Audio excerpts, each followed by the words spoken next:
Hello बच्चों, concept फटाफट इन 15 minute series में आपका स्वागत करता हूं। जैसे कि आपको पता है कि केजीएस की तरफ से नीट के प्रिपरेशन करने वाले बच्चों के लिए हम लोगों ने इस सीरीज को शुरू किया है। इस सीरीज के माध्यम से हम हर चैप्टर से 15 मिनट का एक इंपॉर्टेंट वीडियो लेकर के आते हैं, जिस वीडियो के माध्यम से हम उस टॉपिक को समझाने की कोशिश करते हैं। याद रखिए, हम ऐसे टॉपिक ही उठाते हैं जो एग्जाम में ज्यादा पूछे जाते हैं। पिछले 5 साल में 2 बार एक ऐसे टॉपिक से क्वेश्चन आया है जो है तो बहुत सरल, हमने पहले भी इस पर अभ्यास किया है, सोचा चलो आज एक बार आपको रिवाइज करा देता हूं। उस टॉपिक का नाम है बेटा मूलानुपाती सूत्र, यानी कि एम्पिरिकल फॉर्मूला। मैं जानता हूं यह टॉपिक बहुत मुश्किल टॉपिक नहीं है, पर क्योंकि इससे क्वेश्चंस देखे गए हैं तो इस टॉपिक को रिवाइज करवाना मेरा दायित्व बनता है। तो इस छोटे से वीडियो में आज मैं आपको रिवाइज करवाने वाला हूं कि आखिर मूलानुपाती सूत्र क्या होता है और कैसे हम मूलानुपाती सूत्र निकालते हैं किसी भी यौगिक का। इससे पहले कि मैं इस वीडियो को आगे बढ़ाऊं, कुछ बातें मैं आपको जो हमेशा कहता हूं फिर से कहूंगा कि बेटा ये जो 15 मिनट का वीडियो हमारे टीचर्स आपको प्रोवाइड कर रहे हैं, ये आपके रिवीजन के लिए है। हम ऑलरेडी इस चैप्टर को पढ़ा चुके हैं, हमारा सिलेबस धीरे धीरे आगे बढ़ रहा है। लेकिन एक बार बच्चे के मन में यह बात जरूर आता है कि अब हम आगे तो बढ़ रहे हैं, काश कोई पीछे की चीजों को बीच बीच में आके रिवाइज करवा दे। बच्चे वन शॉट के भरोसे बैठे होते हैं, पर वन शॉट की तुलना में एक चैप्टर से कोई 3 टॉपिक उठा के अगर मैं आपको एक्सप्लेन करूं, अच्छे से एक्सप्लेन करूं, तो ये ज्यादा बेहतर होता है वन शॉट की तुलना में। तो मैं फिर से कहूंगा, वन शॉट जब समय आएगा वो भी हम आपको प्रोवाइड करेंगे, पर उसके तुलना में ये जो 15 मिनट का वीडियो हम हर चैप्टर से उठा रहे हैं, ये ज्यादा बेहतर विकल्प होगा रिविजन करने के लिए। तो चलिए आज इस वीडियो के माध्यम से मैं आपको क्लास 11th के केमिस्ट्री के फर्स्ट चैप्टर का एक बहुत ही स्ट्रांग टॉपिक लेकर के आया हूं। टॉपिक का नाम बेटा मूलानुपाती सूत्र। देखते हैं इस टॉपिक में एक्चुअली क्या होता है। मूलानुपाती सूत्र क्या होता है, इसको बताने से पहले कुछ चीजें मैं आपको याद दिलाता हूं। आपको याद है इस चैप्टर में हमने एक टॉपिक पढ़ा था, आपको याद होगा इस चैप्टर में हमने एक टॉपिक पढ़ा था। टॉपिक का नाम था प्रतिशत संगठन, यानी कि परसेंटेज कंपोजिशन। क्या होता है ये टॉपिक, जरा याद दिलाएंगे मुझे? परसेंटेज कंपोजिशन क्या होता है, थोड़ा याद करो। क्या था वह प्रतिशत संगठन? क्या था? हमारे पास जब भी कोई अणु आ जाए, हमारे पास जब भी कोई अणु आ जाए तो उस अणु के अंदर हर एक परमाणु का कितना प्रतिशत योगदान होता है, उसी को प्रतिशत संगठन बोलते हैं। बेटा H2SO4 है, H2SO4 में हाइड्रोजन का कितना प्रतिशत योगदान है, सल्फर कितना प्रतिशत जगह घेर रहा है, ऑक्सीजन का कितना योगदान है। तो किसी अणु के अंदर जो परमाणु होते हैं उनका योगदान जब प्रतिशत में निकालते हैं तो हम कहते हैं कि हम प्रतिशत संगठन निकाल रहे हैं, यानी कि परसेंटेज कंपोजिशन निकाल रहे हैं। और ये काम हम कैसे करते थे? अगर मान लीजिए यहां पर किसी ने बोल दिया कि चलो भाई परसेंट निकाल के बताओ हाइड्रोजन का, इस अणु के अंदर H2SO4 के अंदर हाइड्रोजन का परसेंट कितना होगा, तो बहुत आसान था बेटा। इस अणु में हाइड्रोजन का कुल भार कितना है? 2 ग्राम।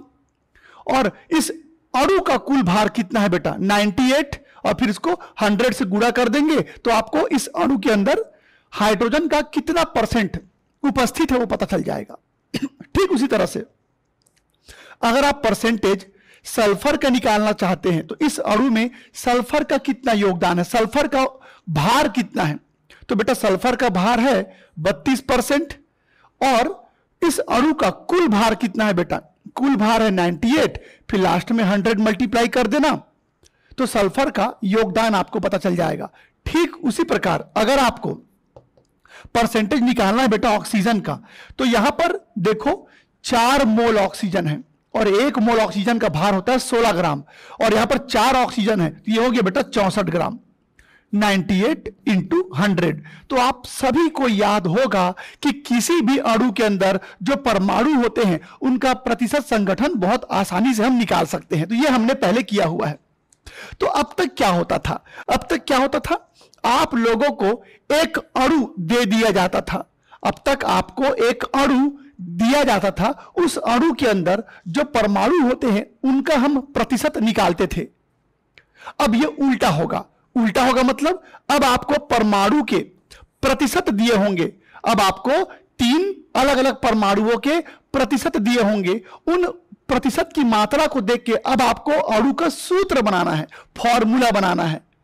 तो जब हम परमाणुओं के दिए हुए प्रतिशत के माध्यम से हम उसका सूत्र तैयार करते हैं तो हम कहते हैं हम मूलानुपाती सूत्र निकाल रहे हैं। तो याद रखिए, मूलानुपाती सूत्र कैसे निकालते हैं बेटा?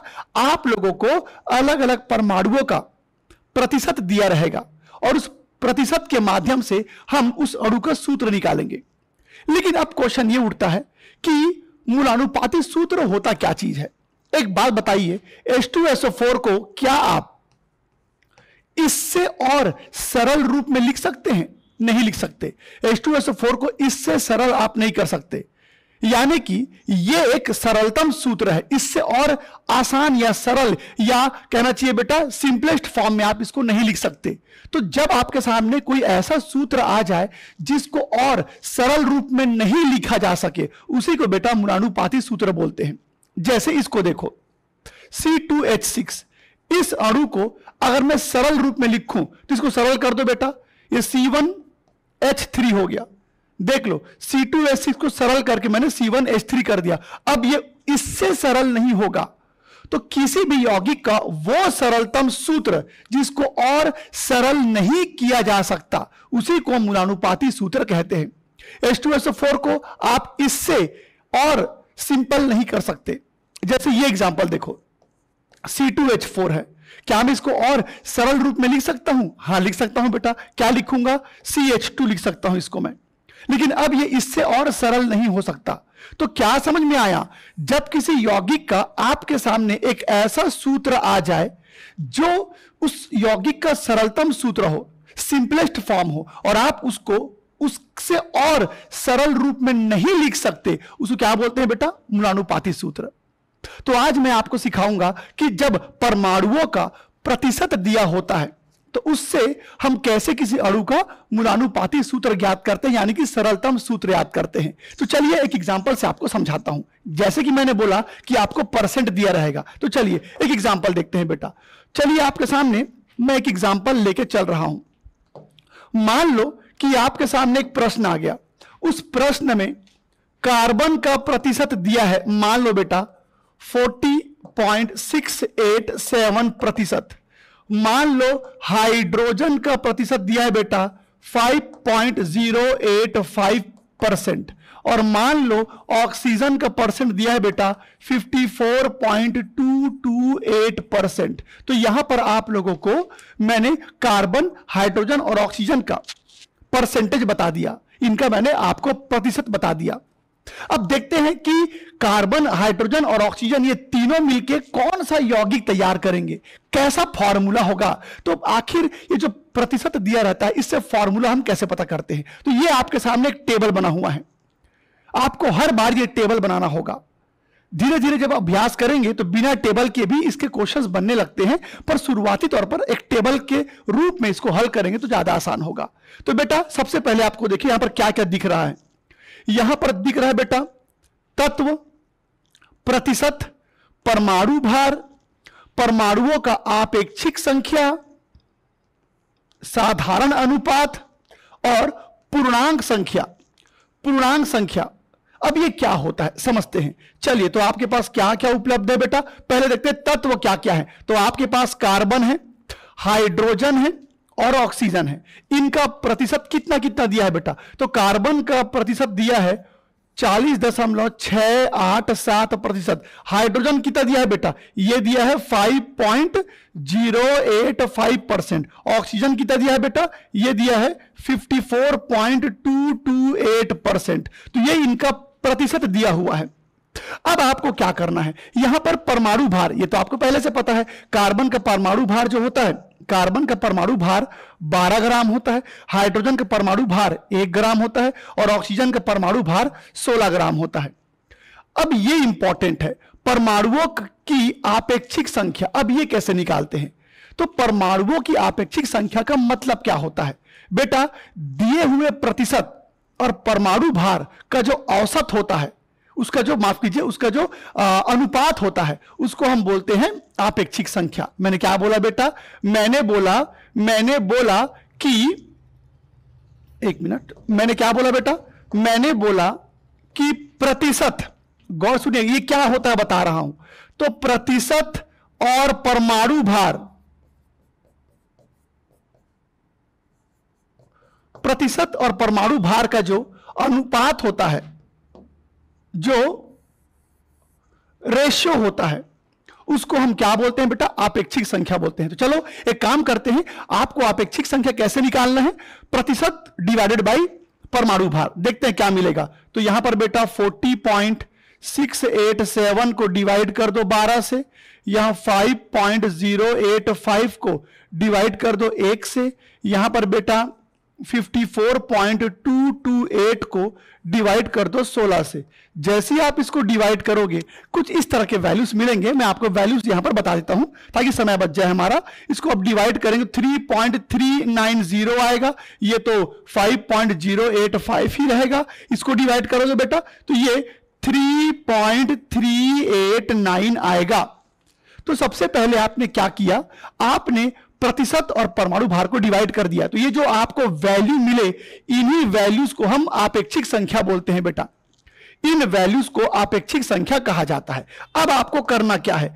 ये जो वैल्यूज आपको मिले हैं, इनमें सबसे छोटा वैल्यू कौन सा है? ये वाला सबसे छोटा वैल्यू है। तो ये जो आपेक्षिक संख्या आपको मिले हैं तीनों के, उनमें जो सबसे छोटा वैल्यू होगा उससे सबको डिवाइड करना है बेटा। इन तीनों में जो सबसे छोटा वैल्यू होगा उससे सबको डिवाइड करना है। तो मान लो मैंने डिवाइड कर दिया, ये देखो बेटा, तो 3.390 को मैंने डिवाइड कर दिया 3.389 से, मैंने 5.085 को डिवाइड कर दिया बेटा 3.389 से, और 3.389 को भी डिवाइड कर दिया 3.389 से। जैसे ही आप इनको डिवाइड करेंगे कुछ इस तरह के वैल्यूज आपको मिलेंगे। यहां पर मिलेगा बेटा 1, यहां पर मिलेगा 1.5 और यहां पर मिलेगा 1। अब होता क्या है? यहां पर जो अनुपात निकला है, यह अनुपात पूर्णांक रूप में होना चाहिए था। हमेशा याद रखना, अनुपात पूर्णांक होना चाहिए, अनुपात पूर्णांक होना चाहिए, यानी होल नंबर में होना चाहिए। पर इसको देखो, यह पूर्णांक नहीं है, यह फ्रैक्शन में है, यह पूर्णांक नहीं है। तो जब भी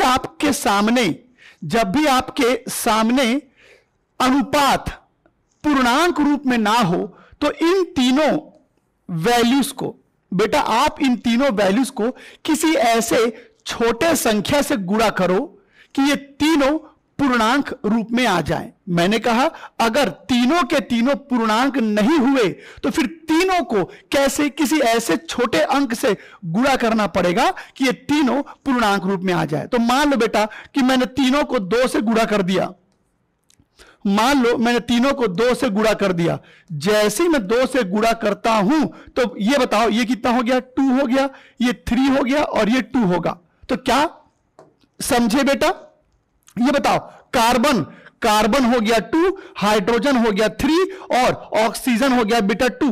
तो इसका यह मतलब निकला कि अब आप इन तीनों को मिला के एक फॉर्मूला बना सकते हैं। तो इन तीनों को जब मैं मिलाऊंगा तो एक फॉर्मूला मेरे सामने आएगा और वो फॉर्मूला होगा C2H3O2। अब जल्दी से बताओ, क्या इस फॉर्मूला को इससे और सरल लिख सकते हो? क्या आप इस फॉर्मूला को इससे और छोटा कर सकते हो? ये किसी अंक से डिवाइड होगा? नहीं होगा। यानी कि ये जो भी यौगिक है उसका ये सरलतम सूत्र है, और जब किसी यौगिक का सरलतम सूत्र आपके सामने आ जाए तो इसी को हम क्या बोलते हैं बेटा? मूलानुपाती सूत्र बोलते हैं। तो ये बहुत मुश्किल टॉपिक नहीं है, मैं जानता हूं, पर मेरा काम है हमारे इस सीरीज को सही ढंग से आगे बढ़ाना। हर चैप्टर से मैं आपके सामने 3 वीडियो लेकर के आऊंगा, और वो वीडियो उस चैप्टर के उस टॉपिक पर आधारित होगा जिसके ऊपर सबसे ज्यादा क्वेश्चंस पूछे गए हैं या पूछे जा सकते हैं। तो इससे पहले इस चैप्टर से मैं ऑलरेडी 2 वीडियो ला चुका हूं। अगर आप में से कोई बच्चा वो वीडियो नहीं देखा है तो जरूर देख लो, आपके रिवीजन में काम आएगा। सबसे पहला मेरा वीडियो था जिसमें मैंने मोल परिकल्पना के बारे में बताया था। फिर जो दूसरा वीडियो था, दूसरे वीडियो में मैंने आप लोगों को सीमांत अभिकर्मक के बारे में बताया था, और आज इस वीडियो के माध्यम से मैंने आपको मूलानुपाती सूत्र बताया। जैसे कि आपको पता है कि हमारे जो वीडियोस हैं ये हर दिन एक प्रॉपर समय में अपलोड किए जाते हैं हमारे YouTube के चैनल पे। मैं समय एक बार आपको याद दिलाता हूं, हमारे इन वीडियोस का अपलोड होने का समय होता है शाम को 7 बजे। तो आप लोग हर दिन एक टारगेट बना लीजिए कि हर रात सोने से पहले आपको 15 मिनट का ये वीडियो देखना है। मतलब आज किस टीचर के वीडियो आया, आज फिजिक्स का आया है कि बायोलॉजी का आया है, तो आप सोने से पहले 15 मिनट इन वीडियोस को सिर्फ देख लिया करो, लिखना कुछ नहीं है। उससे क्या होगा, 15 मिनट में कम से कम एक इंपॉर्टेंट टॉपिक आपका रिवाइज हो जाया करेगा। तो आपके रिवीजन को मजबूत करने के लिए ही इस सीरीज का हमने आरंभ किया है। तो चलिए फिर इस वीडियो में इतना ही है। अगले वीडियो में फिर मैं आपके लिए कुछ बेहद इंपॉर्टेंट टॉपिक लेकर के आऊंगा और आपके रिवीजन को मजबूती प्रदान करने में आपका साथ दूंगा। तो बच्चों पढ़ते रहिए, नीट क्लियर करना है भूलना मत। तो पढ़ते रहिए, मेहनत करते रहिए, वीडियोस का हेल्प लेते रहिए। हम आपके सामने पूरे साल भर रहेंगे ताकि आपका जो तैयारी है वो बेहतर हो सके। तो चलिए अपनी तैयारी करते रहिए, मिलते हैं अगले वीडियो में। अपना ख्याल रखिए, टेक केयर, बाय बाय।